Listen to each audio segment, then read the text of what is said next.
and spending 30 minutes of your busy day hearing our message on scorecards, the basics and beyond. It's being delivered by one of our product specialists and scorecard experts, Karen Henderson. So thanks for joining us, Karen, and go ahead and take it away. All right. Well, thank you, Connor. And thanks to everyone on the phone for spending the next 30 minutes with me as we discuss scorecards and implementing them beyond the basics.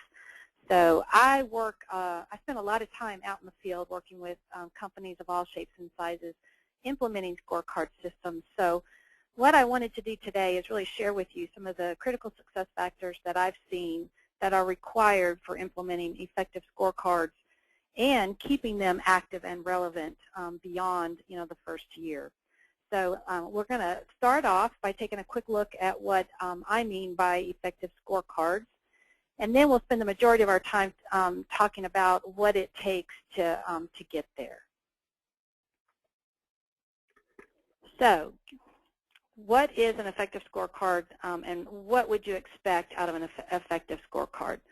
Effective scorecards provide more than just the ability to track business results. They should also be able to establish a common business language within your environment so that everyone is talking the same language. It kind of puts all the employees focused on a common goal and understanding what the priorities are within the business. An effective scorecard should be used to drive accountabilities at all levels in an organization. Ownership is extremely important in rolling out scorecards, understanding who is accountable for each metric on a scorecard and also who is accountable for each scorecard within an organization. Scorecards should be used in the decision-making process. If you're looking at your scorecard as just an output tool, you're missing out on an opportunity to use that information as input into a formal decision-making process. And then to build on top of that, we should be using our scorecards to establish priorities that link back to our corporate objectives. Always consider the metrics that you're tracking on your scorecard and the metrics that are in the red as an opportunity to review those projects and ensure that the priorities and your resources are being used in the most effective way in that part of the organization. And lastly, think of scorecards as more than just a management tool. There's opportunities to leverage that scorecard to get your entire employee population involved, engaged, and feeling connected to the bottom line of the business. So now that we kind of walk through what an effective scorecard provides, let's talk about how we kind of push it out through the organization. I'm going to use a basic lifecycle diagram here to kind of break down my critical success factors into these three categories. We're going to talk about the developing scorecards, things to consider beyond just metric development. We're going to talk about embedding your scorecard or integrating your scorecard into other areas or business processes. And then we'll talk about auditing your scorecard to get basically the most bang for the buck and keeping that scorecard fresh and relevant based on the business needs over time. So getting started on the concept of developing scorecards. We kind of look at scorecards as not just one scorecard makes a system. So the concept here is that all levels of an organization should have a scorecard that is focused on their business processes and their business requirements, but still supporting the strategic goals. I call this concept cascading scorecards throughout your organization. So how does this work? Well, the leadership team within an organization would start the process, and they would create basically a template that includes common language and a common format that would then be adopted by all levels in the organization. And by common language, I'm talking about things like key business focus areas, those things that are important to the success of our business, things like cost, quality, production, or people.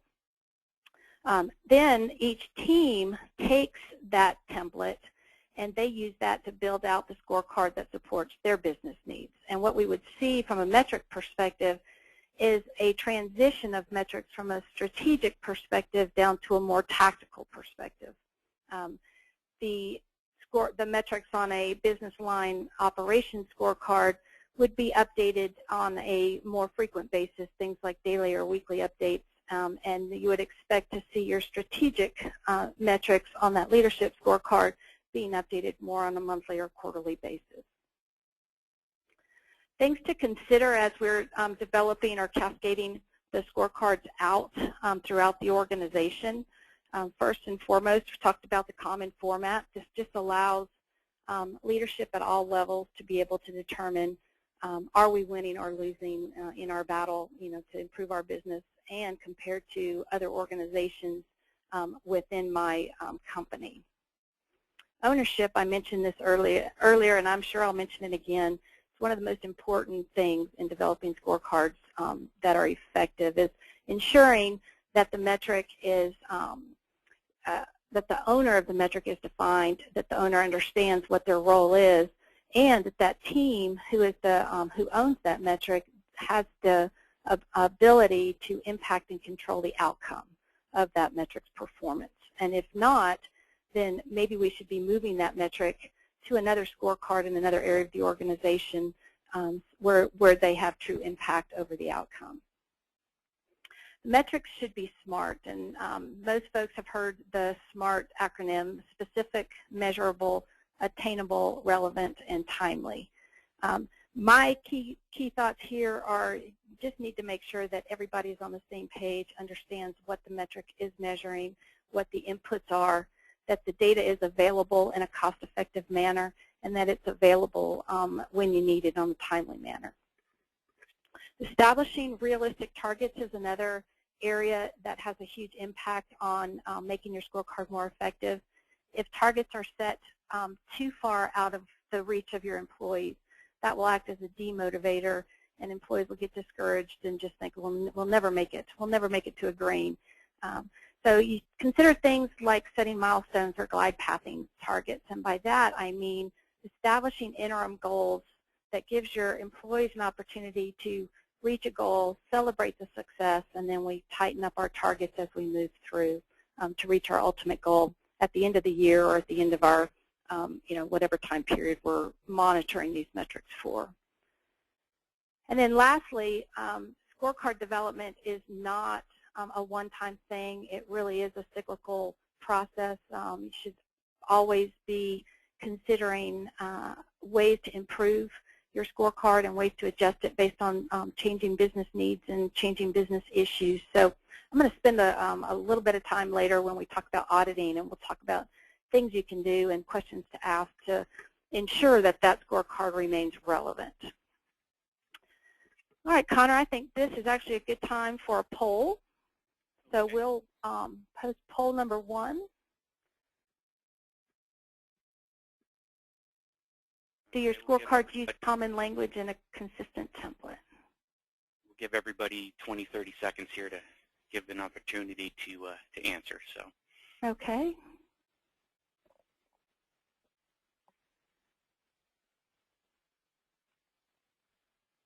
All right, about 5 more seconds.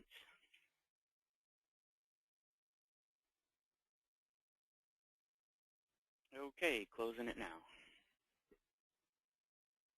All right, and what I see from the poll results is the fact that for those folks who responded that they have scorecards, majority of you are creating your own, and I think the importance of having metrics that are relevant to your business is critical, but don't forget about a common format and a common language across all business units, and it just allows you to leverage that scorecard in more ways than just within your team. So, good poll, good thoughts.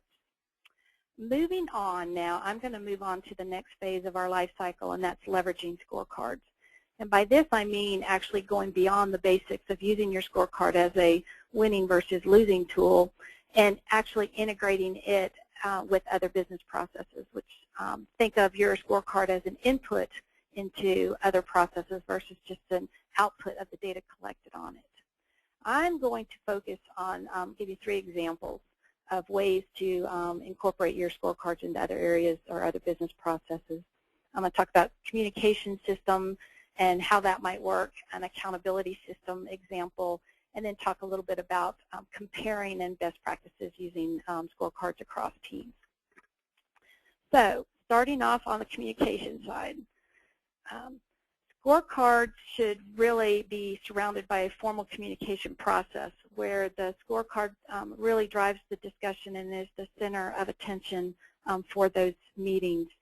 Each team should have a standard meeting defined where they are focused on their scorecard outcome or performance and looking at the metrics and making some choices or discussion around are we on track with our metrics, and for those metrics that are not on track, what projects do we have going on, what information is needed to improve the performance of that metric, and is there information that needs to be passed across or up or down our hierarchy here in order to improve the performance of that metric.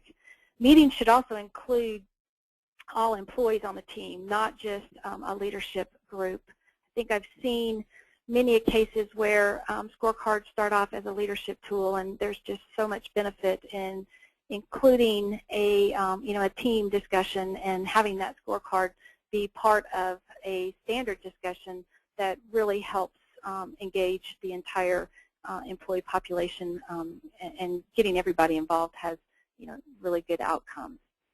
Meeting frequency, how often should you meet? Well, I think that's based on how often you're updating your metrics. Monthly, quarterly metrics, as new data is available, we should be having our standard meeting discussing that the most current information and then making business decisions and business priorities based on that information. So you'd see monthly at the leadership level, weekly or daily as we get closer to the true line of business and the operations side. And then finally, just again, if you're using that common format and the common language, there's ways to push information up the organization, roll information down, or even across, so that we are able to aggregate results to see summarized information, or that we're able to start at the top and do more of a deep dive and look at the details that make up that metric. Another thing to consider as you have your scorecard developed and in a production state is an accountability system. So consider this question. If a metric on my scorecard is in the red, what am I doing to improve performance, and what is the process within your current organization to determine what that is? What projects are going on? Who's responsible? Well, we recommend a concept called an action register, which basically keeps up with what projects, initiatives, and action plans are in place that support and would impact the outcome of a metric.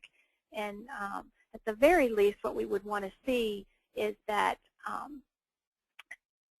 metrics that are in the red would have at least a corrective action plan. And we were able to track what's going on, who's responsible, and when will it be done, and without spending a whole lot of time. So integrating these two just saves so much time and will really kind of boost the effectiveness of your scorecard output. All right, leveraging scorecards on a comparison basis. So we have scorecards in our, we've cascaded scorecards throughout our environment. Now we're looking for ways to leverage that scorecard even more. Well, why not compare metric performance across sites? So I have multiple sites that are basically tracking similar metrics or same metrics, and they're organized with using my common template. So why not compare performance and look for best practices? So if one region or site or plant is in the red, we look across the sites and look for best practices on that metric's performance. It allows us to also look for, are we having local issues versus global issues, where global issues might be managed and held accountable at a leadership level, and then local issues, of course, would be handled down at the site level, but we're having the discussions and we're making those determinations by looking across our organization versus just in our little silos. And then if you're also tracking your action plans in those projects, tied to scorecards, then you have a great tool to kind of look back historically and say what actions worked and what didn't, and share those conversations across these teams. Another way to think through comparison is we don't always share or track the same metrics within across teams. But if we're using a common format, we are tracking metrics that support or contribute to the key business focus areas within our organization. So using that common template allows us to continue our best practices even if our teams are not measuring the identical metrics. So it allows us to reinforce that common language across teams. Team A, how are you supporting our people initiatives? And then Team B, how are you supporting our team initiatives? And looking for ways to just improve the overall category of people versus looking at it, again, in each silo. And then this also allows us to generate discussion around best practices across teams and really kind of push towards that employee engagement process.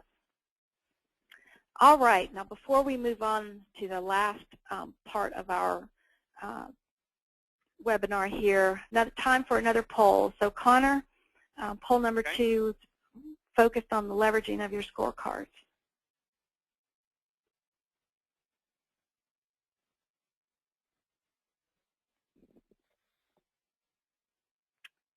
All right, so poll number 2, I use my scorecard within these processes. So just a list here of the processes I just talked about as far as a couple of examples. All right, we've got about 10 more seconds.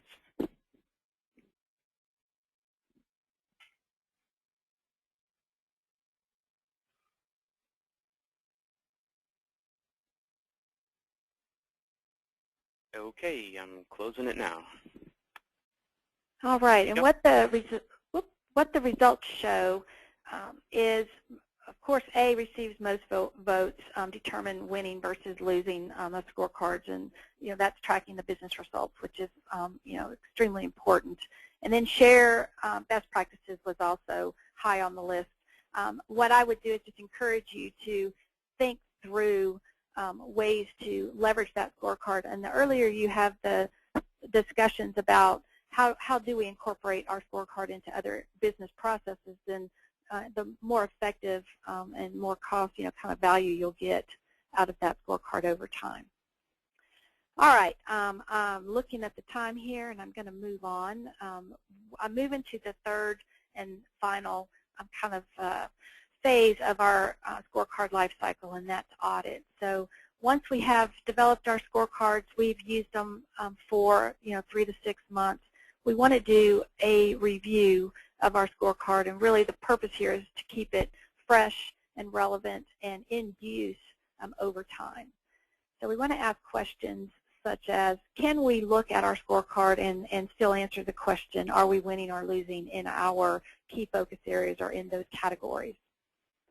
Which metrics add value and which don't? We're going to do a review, and I'll show you a couple examples here in a minute of things to look for to, as you kind of review your scorecard that really help answer this question. What are we missing? When in our discussions, our standard kind of communication process, are we talking about key business issues that are not represented on our scorecards, and maybe they should? So let's think about our conversations and our discussions and make sure that our scorecards support the discussions that we're having. Are we seeing appropriate changes in behavior in our employees? Are we seeing the results we expect, and if not, why not? And are we tracking then the appropriate things at the appropriate level? Again, can't talk about effective scorecards without really focusing on ownership and accountability. And is ownership where it should be? If we're looking at metrics and having conversations that are not leading us to results, then maybe we need to find a different area of our business that should really own and affect the outcome of that metric. And then what is the cost of managing the scorecard versus the benefits derived from the scorecard? We really need to look at, are we getting the bang for the buck as far as the scorecard, and then modifying our processes in order to increase the value or reduce the cost. So let's take a sample here of a couple of things to look for that are specific to a review of a scorecard. So the first thing I might look for is metrics that are not being updated on a, over the last 2 to 3 months or periods, and why not? Are they providing value? Is the metric not being updated because we're not talking about it, so nobody really cares? And in that case, maybe we should remove it from our scorecard. So, it's kind of important real estate. Let's make sure that we are leveraging the information that's on here. Is the data too hard to gather? And if that's the case, maybe we look at gathering it, less frequently. So if monthly is too expensive, but it's still relevant to our business discussions, maybe we should look to gather it quarterly or at a higher level. Consider revising, replacing, or removing the metric. Definitely, if we're not getting the value out of the metric, and obviously we're not, if data is not being updated, then let's consider what should we add, or what should we do instead. Another thing to look for is metrics that are always in the green over a period of time. And again, 3 to 6 months would be a good time frame. So under our productivity category here, I'm seeing that output per person has been green over the last 3 months. Well, first thing we want to do is make sure that we have celebrated our success, so that employees see that the scorecard is being used to drive business performance, and that it's all good things deserve celebration. So before we do anything, let's celebrate. Second thing to consider would be, let's modify the targets. I talked earlier about modifying your targets over time, or glide pathing. The concept is celebrate, we've met our interim target, and then let's tighten up those controls. Or maybe we're as good as we need to be, and we've been able to maintain that performance over time, so let's replace that metric or remove it from our scorecard and focus our time and attention on other issues. And then lastly, what to look for if a metric has been in the red for a few time periods. 3 to 6 months is always a good thing. So here under our quality focus area, supplier defects, I see red over a couple of time periods. So I would ask questions like, is there a corrective action plan in place for this area of my business? And if so, are we making progress? So am I improving performance even though I'm in the red? If I don't find a corrective action plan, why not? And if it's because I don't really feel ownership of this metric or can't control the outcome of that metric's performance, then let's have the discussion of who can, and get the metric moved to the right scorecard within the organization. Can you break the metric down into further kind of more detail? And this kind of concept is, maybe I'm tracking the metric at a higher level because the data was available and easier to gather, but the root cause of the issue is buried in my data. So maybe I want to kind of divide this metric up into 1 or 2 more detailed metrics and track that over time and see what my underlying issue really is, and then focus my attention on that. I talked already about, is the ownership correct? So typically when you see red, it's always a good question to start with is, am I able to affect the outcome? And just remember that red is not always bad. Red, we have scorecards to focus our time and attention and our resources on those areas of the business that need the attention. So expect to see red on the scorecard. So don't it's not something to freak out about or get employees all worked up about, but let's ensure that we have the appropriate plans in place and the appropriate accountability defined, so that we are improving performance over time. So it's time for poll number 3, which is the last poll of the day, and that is, when was the last time you audited your scorecard? So I'll let Connor put that up. There you go.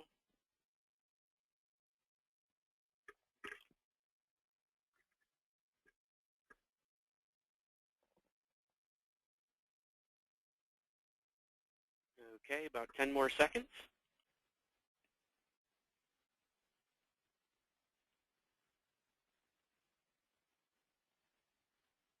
Okay, closing it now.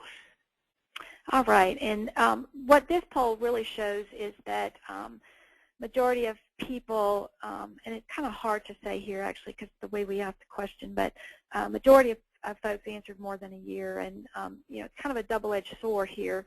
If you had a scorecard for more than a year, that's a great thing. So it means you have a scorecard, but just remember to audit it formally, keep it current and fresh based on those business needs, and always look for opportunities to improve it.